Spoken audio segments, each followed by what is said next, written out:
Hello, and welcome to Black Marriage Therapy, BMT for short. Here we become students of marriage in order to create healthy, long-lasting relationships. I'm your host, Kristen Smith, and in today's episode, we continue the conversation on communication by discussing what I believe is the key to communication and connection, and that is our relationship with our emotions.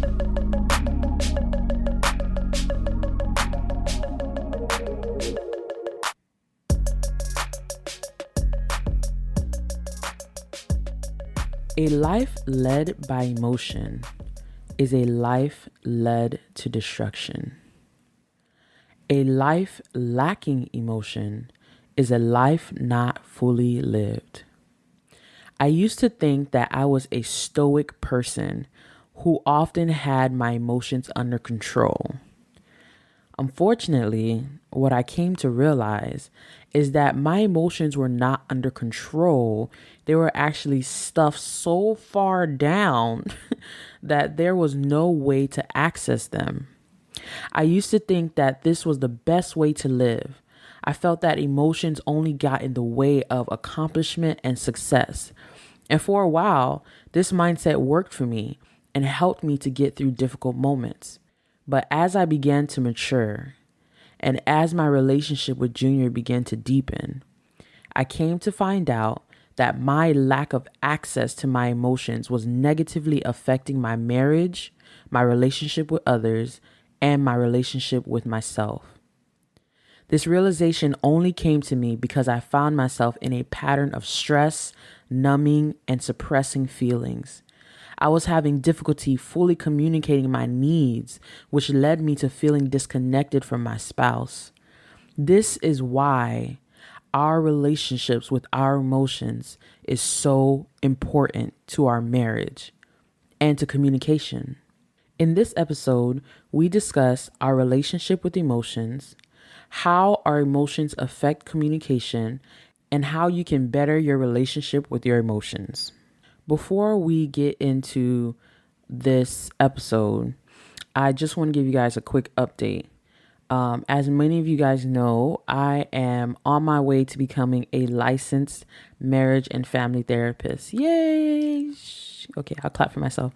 So I officially have 3 semesters left, and I ain't gonna lie, it's getting a little bit tougher. Okay, but but I'm on my way there. That's the good news. And next semester I should be starting working with clients and all that stuff, all the fun stuff. So that's going on. That's a little update. Also, Florida got hit by Hurricane Ian. Wowzers. Thankfully, where I live was not bad. We got wind and rain. I heard the river flooded, but it wasn't like what we're seeing in other areas, like where my dad lives, where my sister lives. It was pretty bad over there. But thank God my family is safe. That's another thing. And the last quick update is, wow, I feel like I am on a roller coaster of life. I don't know if y'all remember, maybe a couple episodes back, how I was talking about, I feel like my life is changing in a way that is going to be beneficial, but also painful. I feel like I am constantly kind of on a up and down roller coaster of transformation. And I think that it's a good thing, of course, in the end, but I've never had so many conversations with myself, so many reflections and recognizing emotions like what we're talking about today, and just like recognizing things in myself that I need to change. And I ain't gonna lie out here and be like, oh yeah, I'm just getting better. No, yeah, I'm getting better, but I'm also, sometimes it's 10 steps forward, 5 steps back, 3 steps forward, 2 steps back, and I think that's just like real life, as you're trying to change and transform and, mature and become a better person. So that's just a little quick update. I feel like I haven't talked to you guys in a while. September only had 1 episode. So it's been a little minute. I missed you guys. I just love doing this podcast. It really is my creative space. It really is where I get to just be free and be as creative as I want to be. So the reason why I wanted to put emotions under the umbrella of communication is because I think that it is a key to effective communication. What I have found and what I've learned over the years is that a big part of communication is you regulating yourself and you being attuned to yourself and in harmony with yourself, and that helps you and aids you to be a better communicator and for you to effectively communicate. So if you and your spouse are on the same page in learning yourself and being in tune with yourself and all those pieces of yourself that you need to be in tune with in order to communicate effectively, it will benefit your marriage. So this is why I'm putting the topic of emotions under communication. I've said it before, and I'm probably going to say it 4, 5, 6, 7, 10 more times, is that your marriage is only as healthy as the individuals that are in it. And this is what we are talking about today. The emotions that we're talking about is not the emotions that your spouse is having and how they getting loud and all this stuff. We are talking about you today. So the first thing, what is your relationship with your emotions? This whole episode came about from the amazing Brene Brown. Y'all have heard me talk about this lady 50 million different times. And that's because her work is really amazing and really transformative. She has a book called Atlas of the Heart, and I have been reading it and really digesting it. And I think I have like 30 more minutes on the audiobook left, but it has really transformed my relationship with emotions, my own emotions. I feel like I already kind of started down this road because, as I said in the beginning, I was having issues. I felt like I was in a cycle of like, I would get stressed and then I would like try to numb the pain and numb the stress. That would make me overwhelmed, which would then make me feel like, suppressing the emotions. And it was just a continuous cycle until I realized I have a problem. And I'm like, why can't I figure out what's going on? And I realized that I have a negative relationship with my emotions. I don't have a healthy relationship. I'm not attuned or in harmony with my emotions. So for this section, I want to start with a quote from the book Atlas of the Heart. She says, Brene Brown, without understanding how our feelings, thoughts, and behaviors work together, it's almost impossible to find our way back to ourselves and each other. When we don't understand how our emotions shape our thoughts and decisions, we become disembodied from our own experiences and disconnected from each other. One of the major tenets of marriage is connection. And our relationship with our emotions directly affects how we connect to our spouses.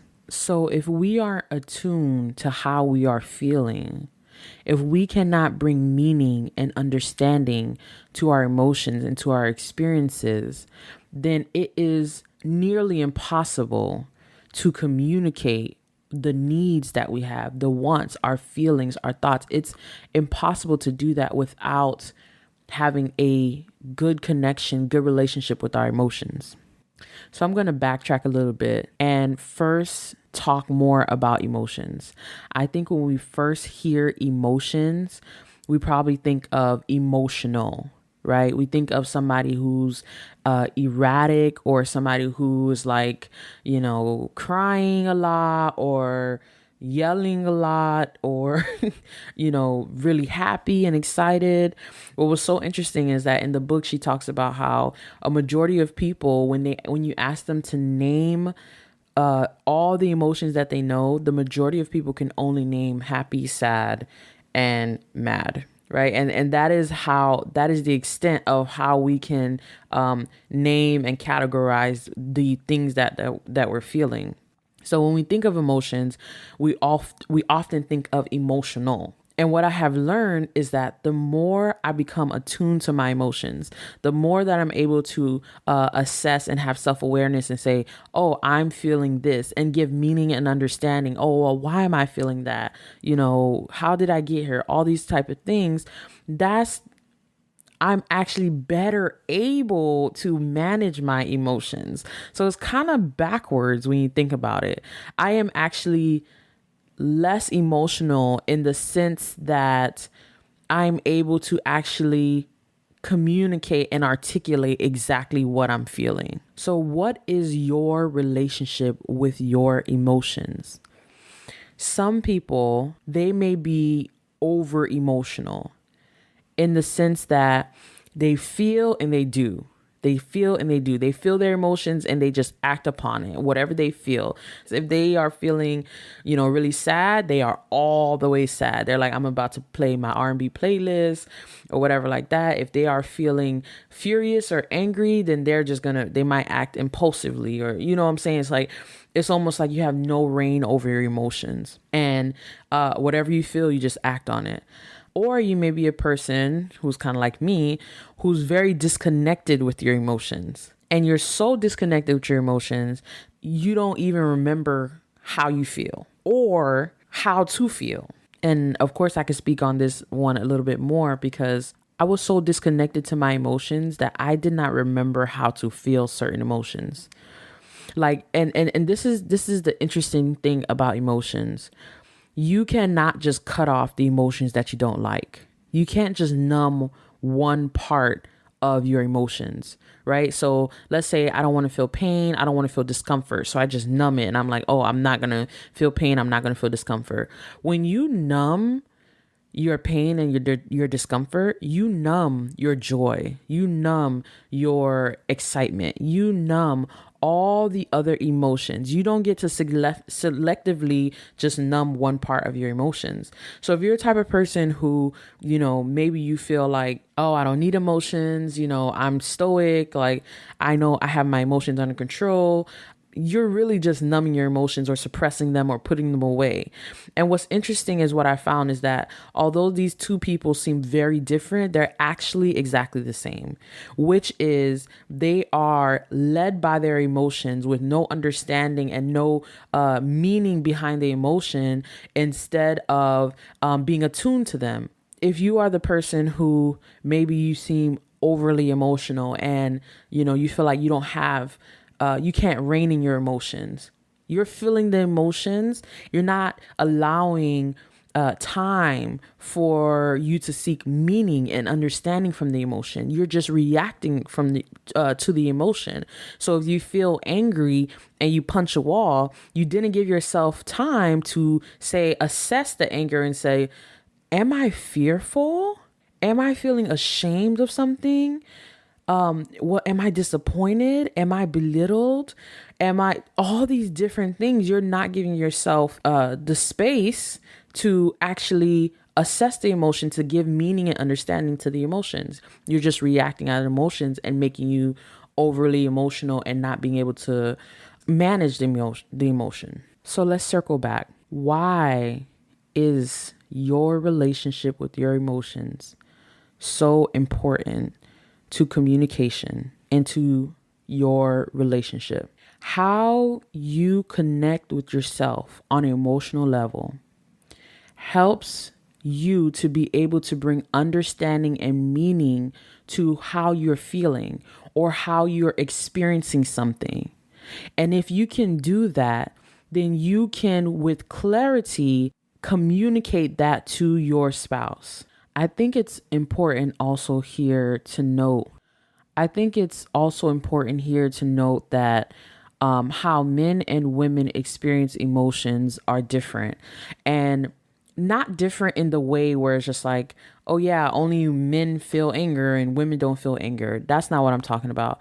I think the way society allows us to express emotions and feel emotions is different. Women are often allowed the space and the room to be emotional, to access their emotions, to explore their emotions, to like really process it and go through that emotion. Now, on the other end, men are often not given that opportunity without being perceived as weak or emotional. And I want to give a special message, I guess, to the men who may be listening, or if your wife is forcing you to listen. I want to give you a message. Firstly, I want to acknowledge that I understand that your emotions are your treasure and that it is your currency. And I understand that is why men keep it so close to their hearts. It's not often something that they will give and share. And I think that is okay. At the same time, if you're in a relationship with a woman, you have to take the risk of being vulnerable and sharing your emotions. And what I have learned is that in order for you to do that, you do not have to come out of character and you do not have to be undone. I think that men fear sometimes to be in tune with their emotions means that they have to become undone or become like a blubbering mess or whatever like that. If you have heard these words from your woman, like, I need to know what you feel. I want to hear how you feel about certain things, right? It's not just what she's asking you for is not just like, oh yeah, that was messed up. That's not what she's asking you for. She's asking to hear your heart on whatever the conversation is. And I want to tell you that you can do this and still keep your masculinity or still and do this and still keep your character, keep who you are. You don't have to display emotions, express emotions, feel emotions the way women do in order for your emotions to be understood. And also, the last thing I would say is that what I have learned is that when you are attuned to your emotions, you are actually better able to manage them. I feel that sometimes men run from their emotions because they feel that if they tap into their emotions, whatever, they don't know what's going to come from that. Maybe it'll be the beasts of anger. Maybe it'll be, most of the time it's anger. We let men feel anger and that's it. But maybe they'll feel extremely upset or ashamed or disappointed or whatever that thing is. And because of that fear, they rather reserve their emotions and not express it so that they don't lose control. So to summarize, if your spouse, your woman, is asking you for your emotions to connect with you in that way, I know it's difficult. I know you have to have trust, but I need you to take the risk of learning how to be attuned and connect with your emotions so that you can effectively communicate with your wife. Not only that, and express what you need, what you want, what you desire, how you feel, period. And so that you can deeply connect and attune with her. That is absolutely a necessity in this relationship. Most of the time, not all the time, but most of the time, that's why men marry women. Because men often, and excuse me if this is a rant, but men often can have sex with any old chick, okay? The D don't discriminate. I hope that the D don't discriminate is all the same, right? But the woman that they wife, the woman that they say I do to, the woman that they say, man, I really could have kids with her, and also there's a level of trust that you can express yourself, that you can share your emotions. Why do that and then not do it? Or not do it to the best of your ability? It takes work. It takes learning how to do it, but it can be done. Keep listening. I'll talk more about how to do it. So, how do emotions affect communication? Now, I'm going to give y'all the textbook answer first and break it down because they were giving a lot of big words, okay? And I was just like, okay. Textbook answer. When emotions are expressed appropriately, senders are able to formulate a message that reflects their internal status and intentions while considering audience needs and perceptions. I think all that is saying is that When you are attuned to your emotions, you're able to give a clear image of what you need or of exactly how you're feeling. Oftentimes, people think that emotions muddy communication, right? And they'll say, no, you got to be logical, you got to be direct, you got to be clear, you got to be concise, all these type of things. And yes, that's true. And when we think of adding emotions to a conversation, we say, back up. Let's not do emotions. Let's stick to the point. Let's stick to the facts. Now, what if I told you that you can convey how you feel and connect to your emotions, and it doesn't muddy the waters? It's the opposite. It actually brings clarity to the conversation. So I'll give you an example of this. And this is my little tea, so judge me if you want to, but whatever. So I was having a hard time with shame, and I didn't know that I was experiencing shame. This actually led to my husband and I fighting for a while. Like this, man, I'll tell you what, we've had like big fights and we've had like long fights. And I feel like this was one of those fights that was just long. This is one of those fights that just kept coming up. And I just couldn't understand, like, why do we keep coming back to this point? Why do we keep coming back to this point? Come to find out, it was me. I didn't know, but it was me. And I realized, and it was because I was reading Brene Brown. Dang, she be talking too much. She was trying to expose your heart, expose your life or whatever. But I was reading Brene Brown and I was reading about shame. And I'm like, oh yeah, that's not me. If you haven't heard my episode on shame, you got to go back, listen to my episode on shame, and you'll kind of know exactly what I'm talking about. But I'm like, no, that's not me. I don't experience shame. Nah, that's not me.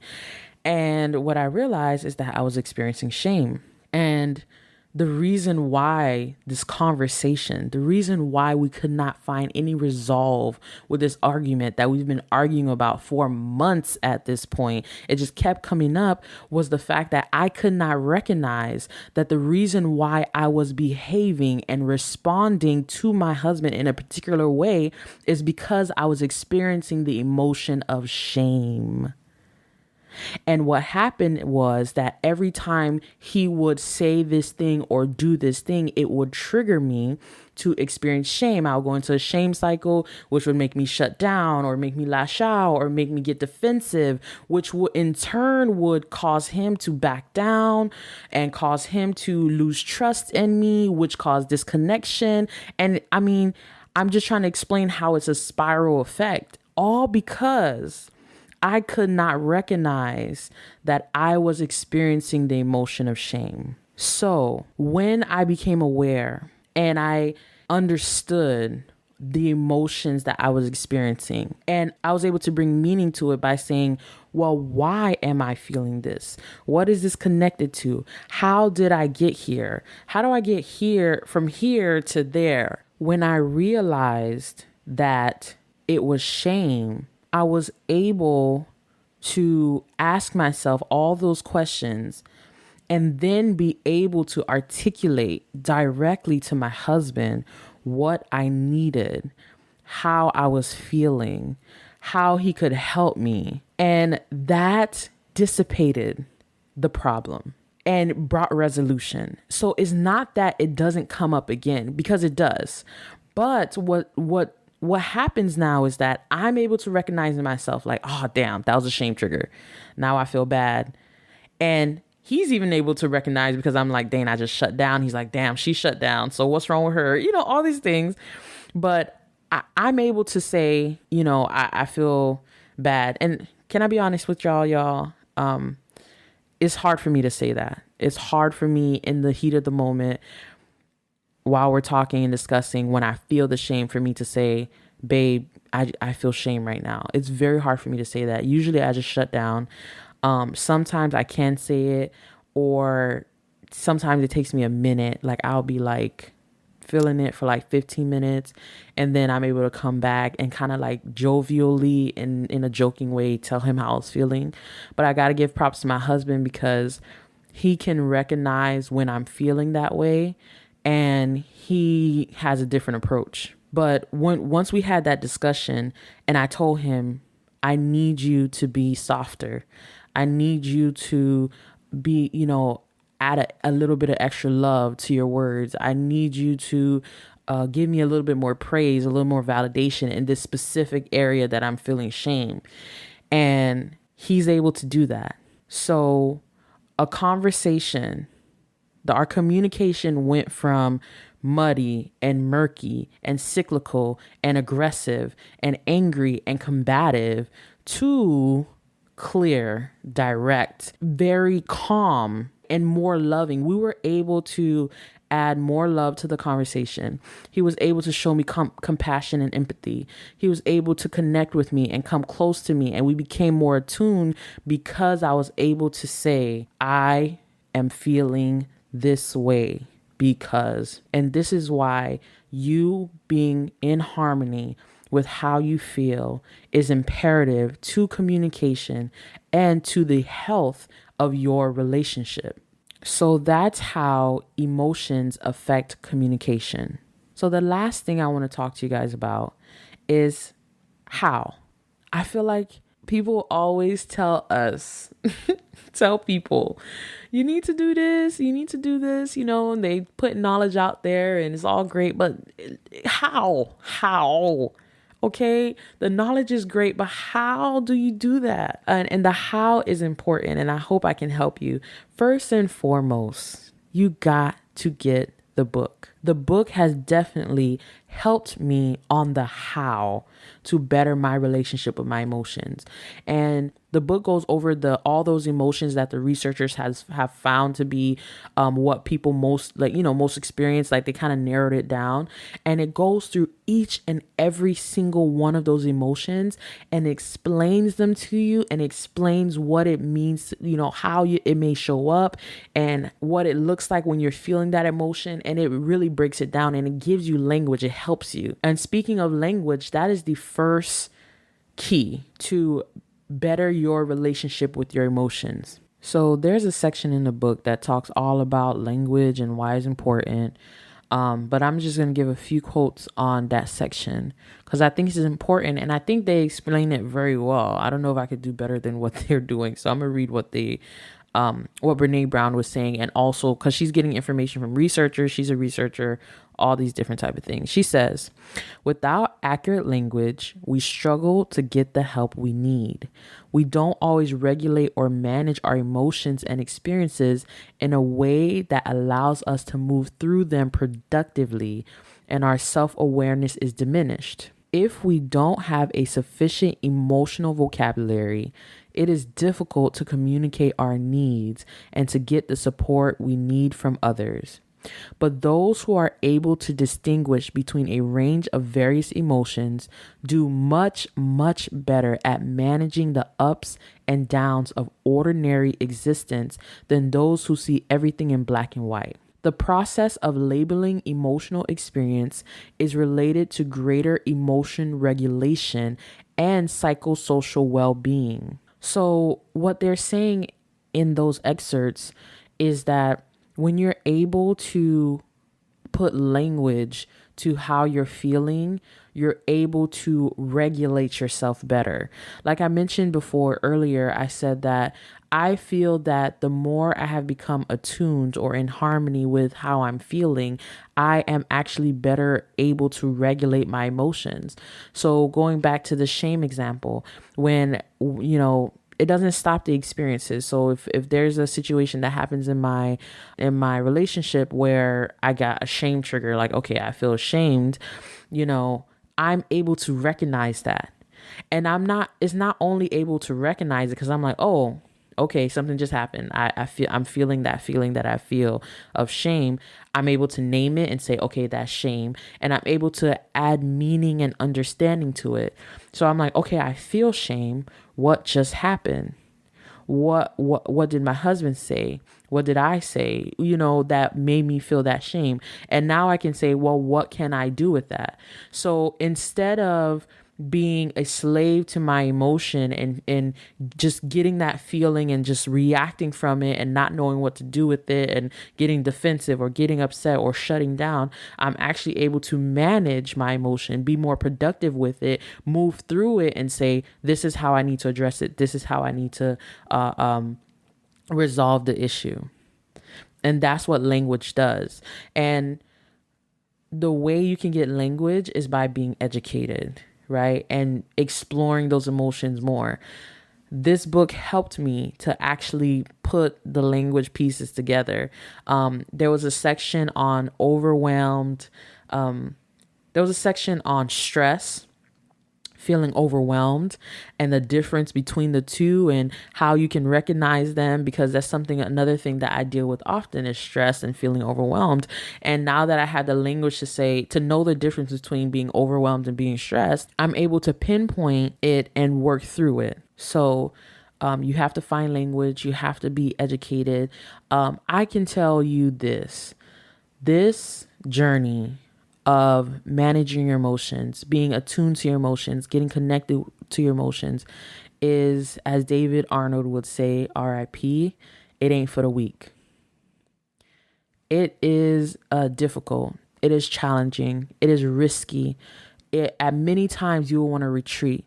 Oftentimes people do not want to experience pain and discomfort. They don't want to experience pain and discomfort to the point that they would rather inflict pain and discomfort than feel pain and discomfort. And that's something Brene Brown says often as well. It is a difficult journey to go on. If you are committed to improving the communication in your relationship, if you are committed to learning yourself and making yourself healthier, and allowing yourself to grow in this way and to stretch in this way, if you are committed to that, then the journey will be worthwhile in the end. Who you become, how you grow and stretch will be worthwhile, and it will add so much to your relationship. It will deepen your relationship and the connection that you guys have to one another. And it is worthwhile, but I ain't gonna lie to you, it's hard as hell. Another tip to have a better relationship with your emotions is self-awareness.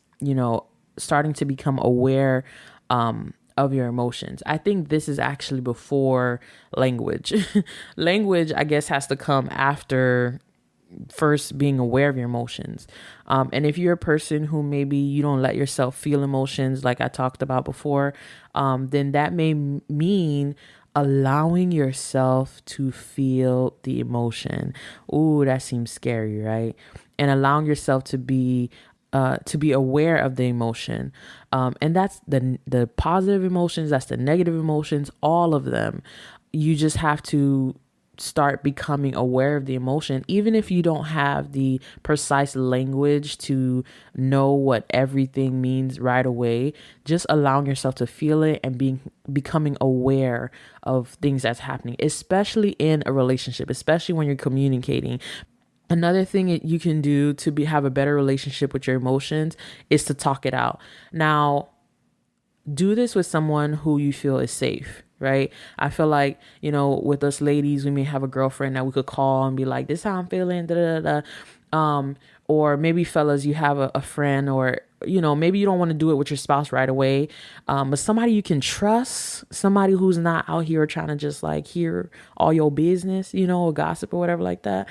But somebody you can trust, because I think it's important, because sometimes you just need to get it out and let it be a constructive conversation. If you need to vent, of course, but if you're trying to figure out how you feel and talking it out, sometimes just getting it out helps you to kind of like bring language to it and kind of understand like, oh, this is what I'm feeling. And especially if the person who you're talking to can give you like insight and some feedback and really help you to like attune to like, okay, this was what it was that I was feeling. Another big one, this is me, y'all, is journaling.